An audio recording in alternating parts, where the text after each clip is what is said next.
সেরাদের সেরা ব্যাচ আছে কোন ব্যাচ? সেরা ব্যাচ সবার সেরা তোমার আমার। তো বিশাল উদ্দীপনার মাধ্যমে শেষ হয়ে গেল আমাদের রাজশাহী মেডিকেল কলেজ ডেন্টাল ইউনিটের 35তম গ্র্যান্ড রিউনিয়ন। সকালে ছিল আমাদের পিঠা উৎসব। দেখতে পাচ্ছি আমরা পিঠা উৎসবে আমাদের সিনিয়র আপুরা এবং আমাদের ব্যাচমেটরা খুব পিঠা খাচ্ছে। এই যে আমিও পিঠা নিয়ে এনেছি, পিঠা খাচ্ছি। এরপর আমাদের সিনিয়র ব্যাচের ভাইয়াপুরে অনেকদিন পর দেখা হয়েছে, এজন্য তার ছবি তোলায় ব্যস্ত। এরপর সকালে ছিল সায়েন্টিফিক সেমিনার, তারপর দুপুরে আমাদের ক্রিকেট খেলা হলো, তারপর হচ্ছে আমাদের মেয়েদের বিভিন্ন রকম খেলা এবং ছোটো বাচ্চাদের চিত্রাঙ্কন প্রতিযোগিতা। এরপর আমাদের রাতে আমাদের ক্যাম্পাসটাকে খুব সুন্দর করে সাজিয়েছিল, দেখতে পাচ্ছেন আপনারা। অডিটোরিয়ামটাও খুব সুন্দর করে সাজিয়েছে। রাতের দৃশ্যগুলো দেখতে আসলে খুব মনোমুগ্ধকর। আলোক ঝলসানিতে একদম পুরো ক্যাম্পাস একদম মুখরিত হয়েছিল। সুন্দর করে ডেকোরেশন করা হয়েছিল আমাদের ক্যাম্পাসটি।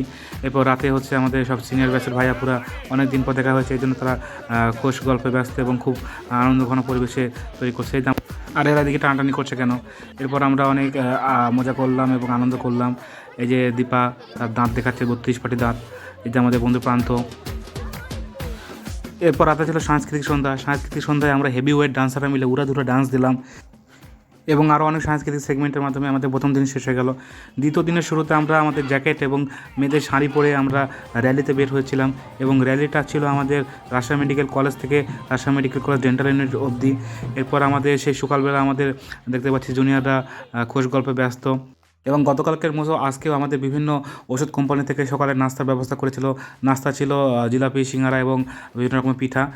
এই গ্র্যান্ড রিউনিয়ন প্রোগ্রামে অনেক কয়েকটা লটারির ব্যবস্থা করা হয়েছে, কিন্তু দুঃখজনকভাবে আমি একটাও লটারি পাইনি।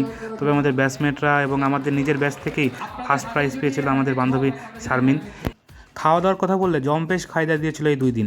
এই 2 দিনে আমাদের পেট পুরে এবং ভর পেট খাওয়া হয়েছে। সকালে ছিল বিভিন্ন রকমের পিঠা, এরপর দুপুরে হলো কাচ্চি বিরিয়ানি, সাথে কাবাব এবং ডাউল ছিল, তারপর রোস্ট ছিল, তারপর হচ্ছে আমাদের চাইনিজ কিছু খাবার দিয়েছিল রাতে, তারপর খাসি ছিল, মুরগির রোস্ট ছিল, আবার পোলাও ছিল, তারপর এই বিভিন্ন রকম এগুলো খাবার মাধ্যমে আমাদের 2 দিনব্যাপী 4 বেলা খাওয়া আমাদের দেওয়া হয়েছিল।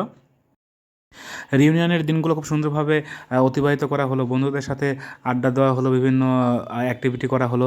আসলে দিনগুলো যখন আমরা বড় হয়ে যাব, তখন কিন্তু এই ছবিগুলো দেখে আমরাও নিজেরা খুব নস্টালজিক ফিল করবো। এবং প্রতি বছরই এমন যেটা রিউনিয়ন প্রোগ্রাম হয়, এটাই আমাদের দাবি থাকবে সবার কাছে এবং আমাদের সিনিয়র ভাইদের কাছে, যারা আমাদের ম্যানেজমেন্ট কমিটিতে ছিল, তারা যেন আবার এই রিউনিয়ন প্রোগ্রামটি করে। আমাদের রিউনিয়ন প্রোগ্রামটা আসলে খুব সুন্দর হয়েছে। দেখতে পাচ্ছি আমাদের সুন্দর একটা জ্যাকেট দেওয়া হয়েছিল, জ্যাকেটটা আসলে খুব মানসম্মত এবং ব্যাগও দেওয়া হয়েছিল সাথে। এক কথা বলতে গেলে একদম ফার্স্ট ক্লাস রিউনিয়ন। আমাদের ডেকোরেশনটাও খুব দারুণ ছিল, আমাদের ক্যাম্পাসটাকে খুব সুন্দরভাবে সাজিয়েছিল। আলোকসজ্জাটা মানে একদম ক্যাম্পাসটা মুখরিত হয়েছিল এই 2টা দিন। আসলে আমাদের খুব মজা করলাম আমরা, আমাদের বন্ধুরা বান্ধবীরা সবাই মিলে। আসলে মনে রাখার মতো একটা স্মৃতি আমাদের তৈরি হয়ে গেল।